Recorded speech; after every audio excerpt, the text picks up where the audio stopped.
Hi everyone, my name is Dr. Hyunhwa or Hana Lee. I'm faculty member and also PI for the project.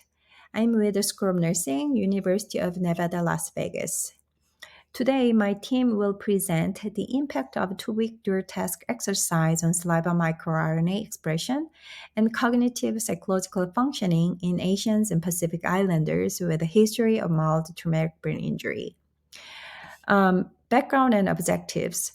Traumatic brain injury or TBI is characterized by temporary or permanent neurobiological impairments following the injury. Up to 40% of mild TBI or MTBI also leads to cognitive and many other functional impairments, costing nearly 17 billion US dollars each year. Such functional impairments are observed even 5 to 19 years after the injury, exacerbating neurodegeneration, leading to Parkinson's disease, for example. But not many studies tested intervention for MTBI, especially with epigenetic markers to be examined.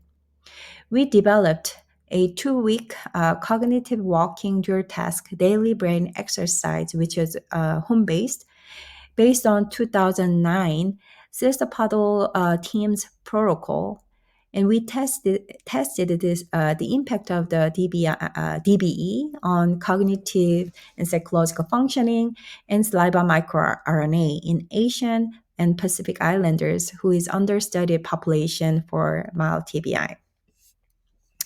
Daily brain exercise or DBE. I know this is a really tiny picture and font size here, but I'm sure you can zoom in while you're listening to us. Our the PDF format of poster. We asked a participant to perform 3 different 5-minute long cognitive tasks, so total of 15 minutes, at the same time while they're doing one 15-minute long walking, so either tandem walk or 8-shape walk. And they repeated their task for 15 minutes every day for 14 consecutive days. Before we start the method, I just want to share a little bit about the sample that we recruited in this study. So we recruited 21 Asian Pacific Islanders, including 14 with a mild TBI. Their average age was 23 years old around. Gender 70% ish is female, and we used RPQ and NSI, which is TBI related symptom checklist, neurobehavior symptom inventory NSI, and Rivermead post concussion symptom questionnaire RPQ. And as you may see here, MTBI group have a much higher number or score for both checklists.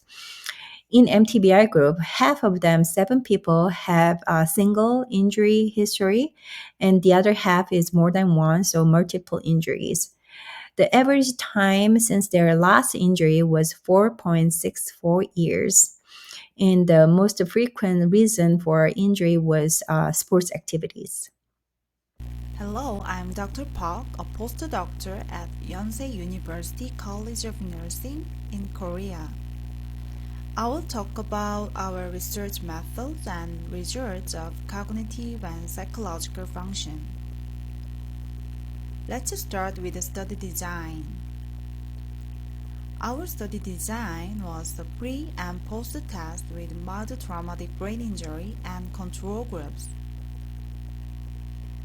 Next, as for symptom assessment, we assessed neurobehavioral symptom inventory and Rivermead post-concussion symptom questionnaire. And before and after daily brain exercise, we collected cognitive and psychological functions as clinical data. Cognitive functions were measured using remote CNSVS, and psychological functions were measured using NeuroQOL in the NIH toolbox. Hi there, my name is Randall Combs. I have a bachelor's in biology from UNLV. I'm going to be continuing in the methods section where Dr. Park left off. Before I get into our methods behind the peripheral epigenetic markers, I want to give you a little background on what microRNAs are and why we wanted to get more insight into their expression in individuals with MTBI as opposed to individuals without MTBI. So microRNAs are short ribonucleic acids often sequestered in the cytoplasm. They're used to bind mature messenger RNAs leaving the nucleus, and they will inhibit the translation of those messenger RNAs. They can do that by one of two methods. They can either destabilize that poly A tail, or they can result in enzymatic cleavage of the messenger RNA, serving as a sort of post-transcriptional regulation. There's been more than 2,200 microRNAs identified to date, and they've been implicated in a number of disease states, including cardiovascular disease, inflammation, and neurodevelopmental disease. So that's why we wanted to get a better.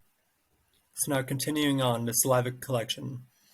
So saliva collection was done using the Origene RNA RE100 formula liter collection kits. That saliva was stored at negative 70 degrees Celsius. The RNA purification was done using the Norgen saliva swab RNA purification kit. The RNA quantity and quality was verified using the nanodrop spectrophotometer.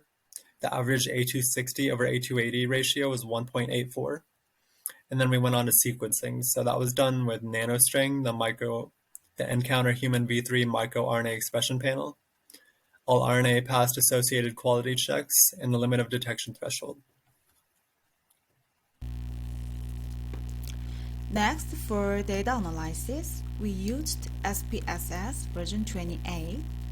We performed the Friedman test to compare mild traumatic brain injury and control.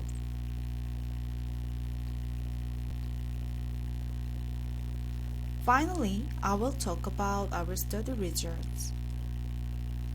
As you can see from the bar graph on the poster, we found a significant cognitive improvement in both the groups after completing daily brain exercise.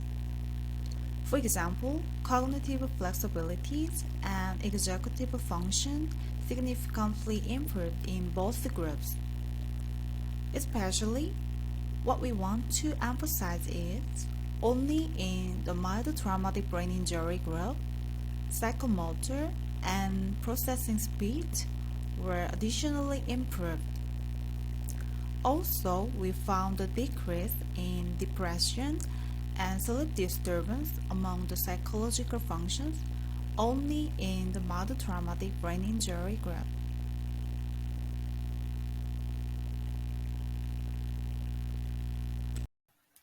Now moving on to our microRNA results over here in this first paragraph listed in the MTBI cohort. So 7 microRNAs were differentially expressed between the pre and post daily brain exercise at an unadjusted p-value of less than 0.005 and by a fold change of at least 1.2. The average fold change was actually 1.9. The upper right quadrant in this volcano plot down here indicates these microRNAs in green. These 7 up here are the most differentially expressed between the two cohorts. On the y-axis over here, you have the log of the p-value, and on the x-axis, you have the log of the fold change. So of these microRNAs in green, HSA-MER75P was the most strongly differentially expressed, and it's involved in negative regulation of amyloid beta clearance, thus resulting in an increase in amyloid beta aggregation. Amyloid beta is a neurotoxic peptide whose accumulation has been tied to the neurocognitive decline seen in Alzheimer's disease. And then moving down to table 2, you can see a little better for HSA-MER75P. You can see the various pathologies that it's implicated in. Has an unadjusted p-value of 0.0003 and a fold change of 1.89. It's implicated in hepatocellular carcinoma, ovarian cancer, gastric cancer, NSCLC, negative ischemic stroke outcomes, and bipolar disorder. If you move down to the second row, you can see HSA-MER54-3P has an unadjusted p-value of 0.003 and a fold change of 1.7, and it's involved in the suppression of glioblastoma, lung cancer, bladder cancer, pancreatic ductal adenocarcinoma. As you can see, several of these microRNAs are implicated in neurocognitive processes. HSA-MER769-3P has an unadjusted p-value of 0.003 and a fold change of 2.4. It's involved in the inhibition of tumor progression in gliomas, the most common brain tumor in the central nervous system. HSA-MER 5125P has an unadjusted p-value of 0.002 and a full change of 1.8. HSA-MER 663A has an unadjusted p-value of 0.0028 and a full change of 2.15. HSA-MER 5825P has an unadjusted p-value of 0.002 and a full change of 1.91.